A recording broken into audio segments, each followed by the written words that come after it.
Hi అండి, welcome back to my channel Padmaja's kitchen. ఈరోజు mixed vegetable curry ఎలా చేయాలో చూద్దాం రండి. చాలా సింపుల్ అండ్ టేస్టీ రెసిపీ అండి.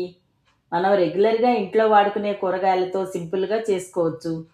వారానికి ఒక్కసారి ఈ కర్రీ తిన్నారంటే అన్ని విటమిన్స్ ఒకేసారి బాడీకి అందించినట్టేనండి. ఇప్పుడు ఈ టేస్టీ రెసిపీ ప్రాసెస్ ఎలాగో చూద్దామా. ముందుగా వీడియోలో చూపించిన విధంగా ములక్కాయలు, దోసకాయలు, ఆలుగడ్డ, వంకాయలు, టమాటాలు, ఆనియన్స్, పచ్చిమిర్చిని ముక్కలుగా కట్ చేసుకుని పెట్టుకోండి.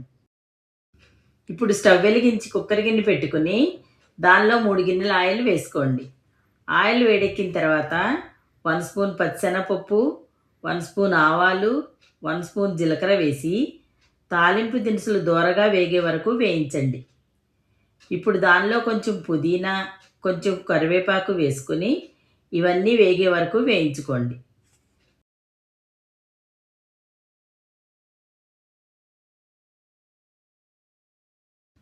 ఇలా వేగిన తర్వాత ముందుగా కట్ చేసి పెట్టుకున్న ఒక పెద్ద ఆనియన్ ముక్కలు వేసుకుని ఆనియన్ మెత్తబడే వరకు వేయించండి.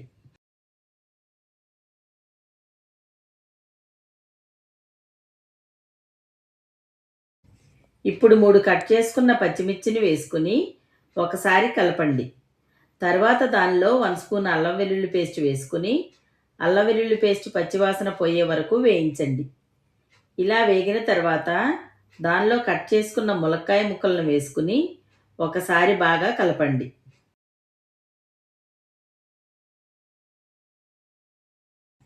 ములక్కాయలు 2 నిమిషాలు ఆయిల్లో వేగిన తర్వాత దానిలో 1 స్పూన్ సాల్టు, 1/2 స్పూన్ పసుపు వేసి అంతా బాగా కలిసేటట్టు కలపండి.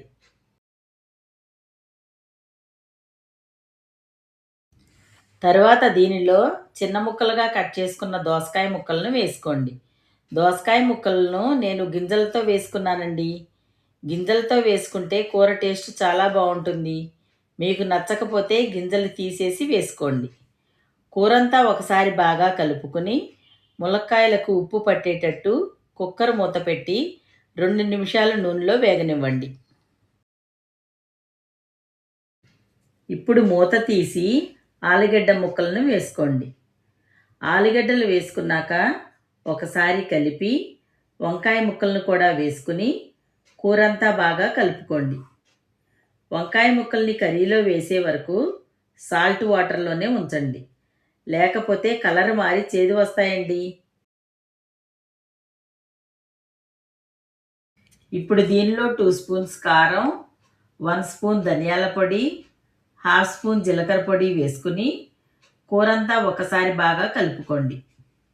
మనం వేసుకున్న ఉప్పు కారాలు ముక్కలకు పట్టేటట్టు మూత పెట్టి 2 నిమిషాలు ఉడికించండి.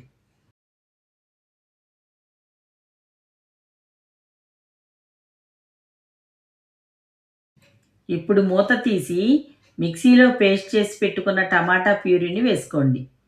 టమాటాలను ముక్కలుగా కాకుండా టమాటా ప్యూరీ వేయటం వల్ల కూరలో గ్రేవీ ఎక్కువగా వస్తుందండి. ఇలా వేసిన టమాటా ప్యూరీ పచ్చివాసన పోయే వరకు కలుపుతూ ఉడికించండి. ఇప్పుడు దీనిలో 1 స్పూన్ సాల్ట్ యాడ్ చేసుకోండి. ములక్కాయల్లో 1 స్పూన్ సాల్ట్ వేసాం కాబట్టి ఇప్పుడు గ్రేవీలో 1 స్పూన్ సాల్ట్ వేసుకోండి. కూరంతా బాగా కలుపుకొని మనం వేసిన మసాలాలు ముక్కలకు పట్టేటట్టు 2 నిమిషాలు ఉడికించి దానిలో 1 గ్లాసు వాటర్ పోసుకుని అంతా కలిపి మూత పెట్టి 1 విజిల్ వచ్చే వరకు మీడియం ఫ్లేమ్లో ఉడికించండి. ఎక్కువ విజిల్స్ వేస్తే ములక్కాయలు బాగా ఉడికి విడిపోతాయి కాబట్టి 1 విజిల్ అయితే సరిపోతుందండి. కుక్కర్లో ఆవిరంతా పోయిన తర్వాత మూత తీసి 1/2 స్పూన్ గరం మసాలా, కొంచెం కొత్తిమీర చల్లి ఒకసారి కలుపుకొని దించేయండి. అంతేనండి, ఎంతో రుచికరమైన మిక్స్డ్ వెజిటబుల్ కర్రీ రెడీ అయిందండి. ఈ కర్రీ రైసు, చపాతీ, దోశ దేనిలోకైనా చాలా టేస్టీగా ఉంటుందండి. ఇదే విధంగా మీరు కూడా ట్రై చేసి ఎలా వచ్చిందో కామెంట్ రూపంలో తెలియచేయండి. మా వీడియో మీకు నచ్చినట్లయితే లైక్ చేయండి, షేర్ చేయండి. కొత్తగా ఛానల్ చూసేవాళ్ళు సబ్స్క్రైబ్ చేసుకోండి.